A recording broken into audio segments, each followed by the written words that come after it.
Shalom Bapak Ibu, Saudara-saudara dan teman-teman sekalian. Apa kabar semuanya? Selamat datang kembali di dalam podcast Ngulik Firman. Dan di video kali ini kita akan melanjutkan apa yang sudah kita bicarakan di video-video sebelumnya. Kita masih di dalam pembicaraan mengenai silsilah Yesus Kristus di dalam Matius 1. Dan seperti yang sudah kita bicarakan kemarin, kita akan mencoba menggali dari dua nama yang cukup besar di kalangan bangsa Israel, yaitu Abraham dan juga Daud. Kenapa Abraham dan Daud ini kita perlu gali dan juga kita perlu lihat? Karena itu bisa kita lihat semuanya alasan-alasannya di video-video sebelumnya. Maka saya mendorong Bapak Ibu juga untuk menonton kalau Anda penonton baru, ya nontonlah dari video yang pertama mengenai ngulik firman, supaya kita bisa belajar dan juga bisa meneliti firman dengan lebih baik lagi. Oke, kita akan masih membicarakan mengenai kisah pemanggilan Abraham. Saya mau menegaskan sekali lagi, Abraham di dalam bagian ini kita tidak akan bicara seluruh kisahnya.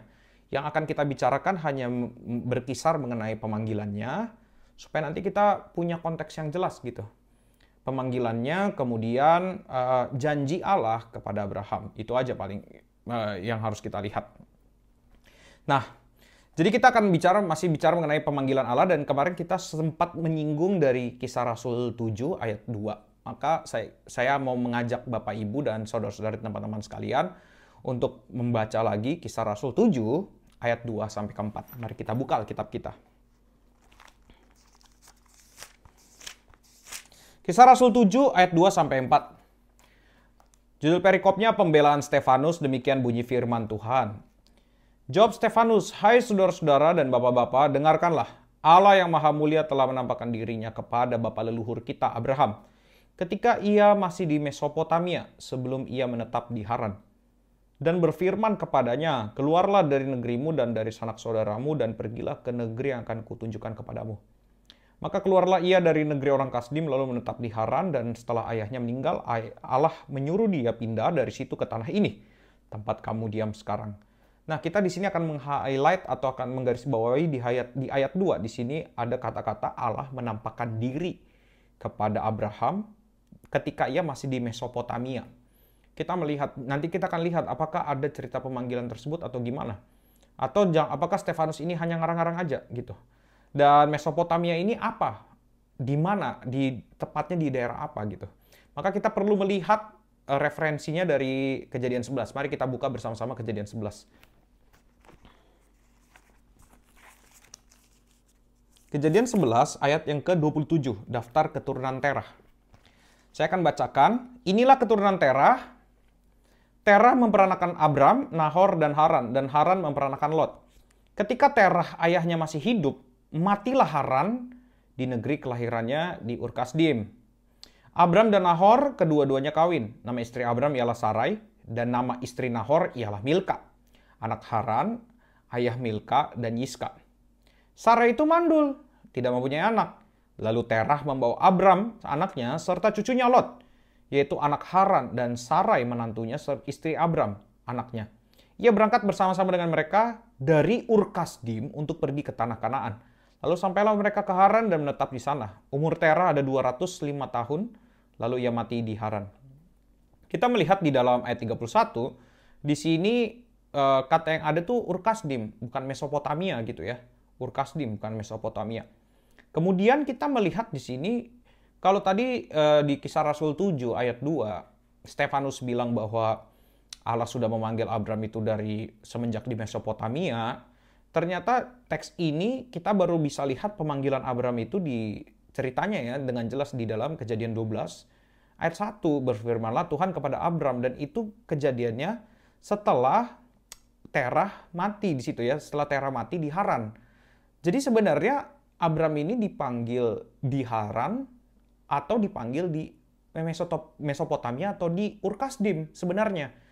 Nah, untuk itu ada beberapa tools yang bisa, dan juga ada beberapa pengamatan yang bisa kita lakukan untuk melihat kepada teks ini supaya kita bisa mencernanya dengan lebih baik. Yang pertama, kita akan menggunakan peta yang ada di belakang Alkitab. Mungkin Bapak Ibu nggak pernah menggunakannya atau jarang menggunakannya, tapi ini sebenarnya sangat berguna untuk kita melihat cerita-cerita dan juga untuk kita menikmati cerita-cerita Alkitab. Nah, di dalam peta Alkitab, di sini kita bisa melihat ada Mesopotamia besar sekali gitu ya. Dan di selatannya ada Ur Kasdim di sini. Nah, ada Ur Kasdim. Di sini Mesopotamia, di sini Ur Kasdim. Jadi Ur Kasdim ini adalah sebuah daerah yang ada di wilayah Mesopotamia. Kita bisa bilang seperti itu. Dan Haran itu ternyata ada di sini, di Mesopotamia, atau biasa dikenal dengan nama wilayah Aram Mesopotamia. Jadi Haran di sini. Jadi sebenarnya Ur Kasdim di sini, Kanaan di sini. Gitu ya. Ur Kasdim di sini, di Mesopotamia itu maksudnya di sini. Terus kemudian Kanaan itu atau tanah yang disuruh, yang Allah suruh Abraham ke sana, di sini. Tapi pertanyaannya kenapa ke sini dulu nih, ke Haran? Kan Haran di sini. Kan misalnya kalau mau lurus ya gimana? Kenapa nggak lurus aja gitu? Kenapa harus ke atas dulu?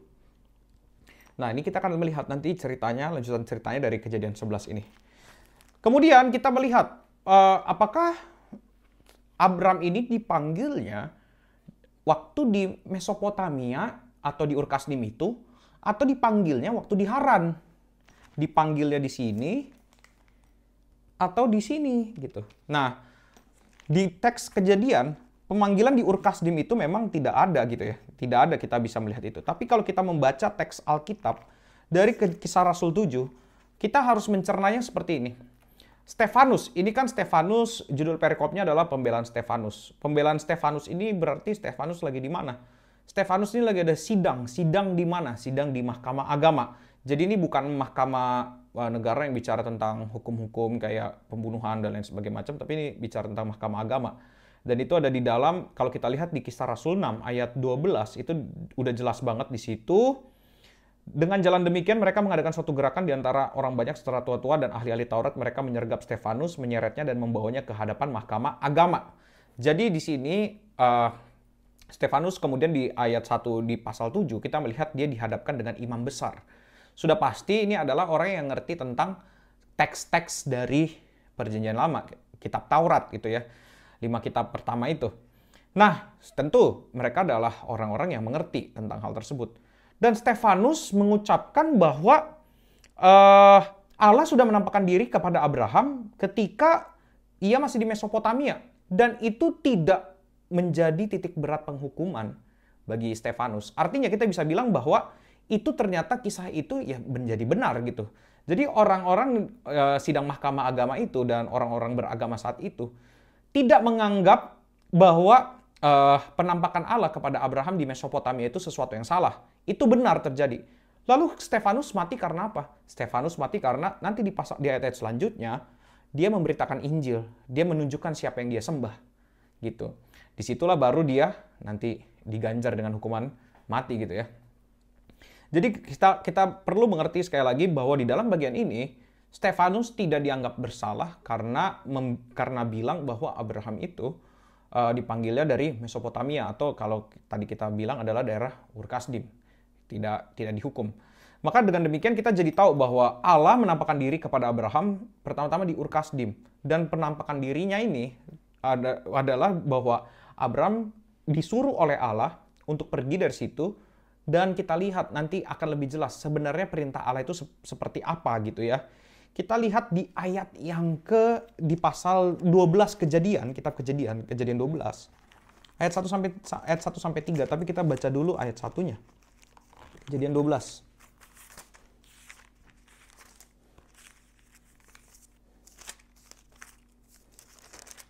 Kejadian 12. Perhatikan di ayat pertama. Ini jadi pemanggilan ini ketika Abram ada di Haran ya. Ini bukan lagi dia di Ur Kasdim, tapi udah di Haran. Jadi di Haran, jadi kita mengetahui jadi di Ur atau di Mesopotamia Allah menampakkan dirinya untuk bilang hal-hal ini kepada Abraham atau Abram, dan kemudian di pasal 12 ini setelah Terah mati atau di daerah Haran, Allah juga menampakkan dirinya dan juga berkata-kata kalimat seperti ini. Ayat 1, berfirmanlah Tuhan kepada Abram, pergilah dari negerimu dan dari sanak saudaramu dan dari rumah bapamu ini ke negeri yang akan kutunjukkan kepadamu. Perhatikan di ayat pertama ini. Pergilah dari negerimu. Pertama dari mana? Negeri, dari Ur Kasdim. Oke. Dan dari sanak saudaramu. Jadi nggak boleh ada saudaranya. Terus kemudian apalagi, dan dari rumah bapamu ini. Jadi harus pergi dari negerinya, dari rumah bapaknya, dan dari saudara-saudaranya. Ke negeri yang akan kutunjukkan kepadamu. Itu ya. Jadi sebenarnya perintah Allah tuh dari awal kepada Abram adalah sama. Tidak pernah berubah. Bahwa Abram itu pergi dari negerinya, dari sanak saudaranya, dan dari rumah bapaknya untuk ke negeri yang akan ditunjukkan kepada Allah. Nah, tetapi maka kita akan mengetahui kenapa akhirnya ke Haran dulu. Kita mundur lagi ke Kejadian 11. Kejadian 11 ayat 31. Lalu Terah membawa Abram, anaknya, serta cucunya Lot, yaitu anak Haran, dan Sarai menantunya, istri Abram, anaknya. Ia berangkat bersama-sama dengan mereka dari Ur Kasdim untuk pergi ke tanah Kanaan. Lalu sampailah mereka ke Haran dan menetap di sana. Jadi Allah ternyata memang menyuruh Abram untuk pergi ke tanah Kanaan. Jadi tujuannya jelas, destinasinya jelas, yaitu tanah Kanaan. Tetapi permasalahannya adalah di sini Allah kan bilang pergilah dari sanak saudaramu. Nah, tapi ternyata di situ masih ada Terah, masih ada Lot, masih ada, kalau istri ya itu nggak mungkin disingkirkan gitu ya. Terah, Lot, dan lain-lain gitu. Makanya yang harus kita mengerti, kenapa harus ke Haran dulu? Karena sebenarnya yang Allah inginkan adalah Abram itu masuk ke dalam tanah Kanaan. Itu memang bukan bersama sanak saudaranya. Jadi Abramnya saja. Ini yang harus kita mengerti. Makanya di ayat 32, ketika Terah itu udah mati, di Kejadian 11 ayat 32, ketika Terah itu udah mati di Haran, maka disitulah Allah menegaskan lagi firman-Nya, pergilah. Itu yang harus kita lihat ya. Jadi nanti di dalam bagian ini, di dalam Kejadian 11 ini, jadi kita menemukan bahwa bapaknya Abraham mati di dalam bagian itu. Bapaknya Abraham, yaitu si Terah ini ya, mati di daerah Haran. Baru setelah itu mereka berjalan lagi menuju ke Kanaan. Waktu dari Ur mereka ke Haran, dan waktu menetap di Haran itu waktu masih di Haran itu bapaknya masih hidup, Terah masih hidup, dan kemudian matilah di sana. Barulah mereka berangkat dari Haran menuju Kanaan. Jadi kita harus ngerti bahwa yang Allah inginkan untuk masuk sekali lagi adalah Abraham. Sedangkan yang lain-lainnya tidak Allah inginkan, tidak Allah izinkan. Jadi apapun keputusan Allah, jadi kita mesti mengerti gini, apapun keputusan Allah, apapun yang menjadi keinginan Allah, itu akan tercapai gitu, akan terjadi meskipun pada awalnya manusia ini kita atau kadang-kadang suka melakukan kesalahan gitu waktu memulainya. Tapi apa yang Allah inginkan itu akan terjadi. Allah menginginkan hanya Abram yang masuk sehingga yang lain disingkirkan, termasuk bapaknya Abram. Sekali lagi, Allah menginginkan, karena apa? Allah bilang sanak saudaranya juga tidak boleh. Makanya nanti di dalam Kejadian 13 Abram dan Lot juga pisah. Jadi kita harus ngerti dasar-dasarnya itu seperti itu. Jadi jangan membaca Alkitab itu secara terpecah. Coba kita harus membayangkan ini sebagai sebuah cerita, rangkaian cerita yang membentuk sebuah kesatuan. Kalau kita membacanya atau mendiskusikannya atau memikirkannya secara terpecah, yang terjadi adalah kita tidak mengerti maknanya dengan benar gitu. Makanya nanti Abraham dan Lot berpisah, kita cuma mengerti bahwa cuman sekedar mengerti bahwa ya Lot ya karena mereka hartanya banyak terus kemudian udah nggak muat lagi. Enggak, sebenarnya bukan itu. Ada hal yang lebih dalam lagi, dan itu dimulai daripada pemanggilan Allah kepada Abram. Jadi sebenarnya Allah tidak menginginkan sanak saudaranya Abram itu masuk bersama Abram ke Kanaan. Makanya itulah yang terjadi, Haran mati, seakan-akan kayak Haran disingkirkan oleh Allah. Apakah berarti Allah jahat gitu? Nah, itu panjang. Kalau kita harus membicarakan bagian tersebut, itu akan panjang sekali penjelasannya. Tapi dalam Alkitab tidak pernah membicarakan bahwa Allah itu jahat atau Allah tidak adil di dalam bagian ini. Dan kita harus mengerti juga mengenai kedaulatan Allah, dan kita harus mengerti siapa diri kita di hadapan Allah, untuk kemudian kita memahami bahwa ternyata memang hanya ada orang-orang pilihan yang Allah inginkan untuk masuk ke dalam tanah atau tempat-tempat yang Allah inginkan. Jadi kita harus ngerti, disinilah konsep pemilihan Allah. Hanya orang-orang tertentu, termasuk nanti kepada keselamatan, Tidak semua orang diselamatkan. Hanya orang-orang tertentu saja yang diselamatkan. Kita harus memahami ini. Dan ya ini yang terjadi. Kita bisa memaknainya dari bagian ini. Nah, ini yang bisa kita lihat dari bagian ini, dari bagian awal ini di dalam kisah pemanggilan Abraham. Nanti kemudian kita akan bicara tentang pemanggilan yang berikutnya di dalam pasal 12. Dan nanti kita akan membicarakan beberapa makna yang kita bisa lihat dan juga kita akan melihat kepada janji Allah kepada Abraham di bagian-bagian di video berikutnya.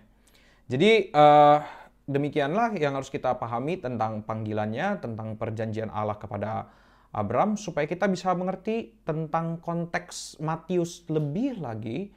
Dan waktu nanti kita mau menelaah atau membaca kitab Matius, kita tidak lagi membacanya secara terpecah dan merasa bahwa oh udah gitu aja baca, enggak. Jadi kita akan membaca berkaitan dengan ayat yang lain sehingga apa yang kita baca kita bisa nikmati secara limpah. Itu yang bisa saya jabarkan pada saat ini, dan jangan lupa untuk follow, like, subscribe, dan share kalau Anda merasa diberkati dengan video-video ini. Dan juga jangan lupa yang paling penting daripada semuanya itu adalah jangan lupa untuk terus mengulik firman, baca Alkitabnya, dikulik lagi, dipelajari lagi, dan kemudian jangan lupa untuk dihidupi, dan jangan lupa kita punya tugas untuk menjadikan semua bangsa murid. Mari terus bekerja bagi Tuhan. God bless you all. Semangat mengulik.